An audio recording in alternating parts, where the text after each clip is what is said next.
தித்திக்கும் தேன் தமிழ் திக்கெட்டும் பரவட்டும். அனைவருக்கும் வணக்கம். இவள் பெயர் பிரீத்திகா ஸ்ரீ. இவள் பெயர் சேகோவர்தினி. நாங்கள் 8ஆம் வகுப்பு படிக்கின்றோம். நாங்கள் இங்கு 21ஆம் நூற்றாண்டில் இந்தியா என்ற தலைப்பில் பேச வந்துள்ளோம்.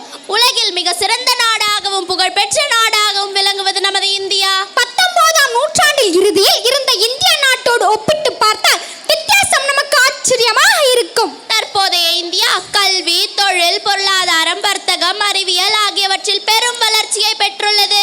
21ஆம் நூற்றாண்டில் நமது இந்தியா ஒரு முக்கியமான இடத்தை பிடிக்கும் என்பதனை நம்மால் யூகிக்க முடியும். உலகில் உள்ள அனைத்து நாடுகளும் இந்தியாவுடன் நட்புறவு கொள்ள முயற்சிக்கும்.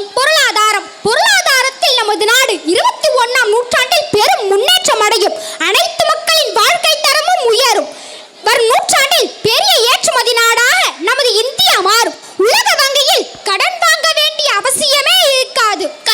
கல்வியின் புதிய கொள்கை நாட்டை முன்னேற்றம் மற்றும் செழிப்பு பாதையில் கொண்டு செல்வதாகும். வேலையில்லா திண்டாட்டம் இனி இந்தியாவில் இருக்காது. 21ஆம் நூற்றாண்டில் மற்ற நாடுகளைப் போல 100% எழுத்தறிவு கொண்ட நாடாக நமது இந்தியா மாறும். நாடு கல்வி அறிவின்மையிலிருந்து விடுபடும். தொழில் துறையில் நமது இந்தியா பெரும் முன்னேற்றம் அடையும். அவள் ஏழை நாடுகளுக்கு உணவளித்து உடுத்துவாள். இத்தகைய தொழில் வளர்ச்சி தொடர்ந்தால் உலகில் பல முன்னேறிய நாடுகளுக்கு இணையாக வருவாள். கணினி தொழில்நுட்பம் 21ஆம் நூற்றாண்டில் கணினி தொழில்நுட்பத்தில் இந்தியா பெரும் வளர்ச்சி அடையும்.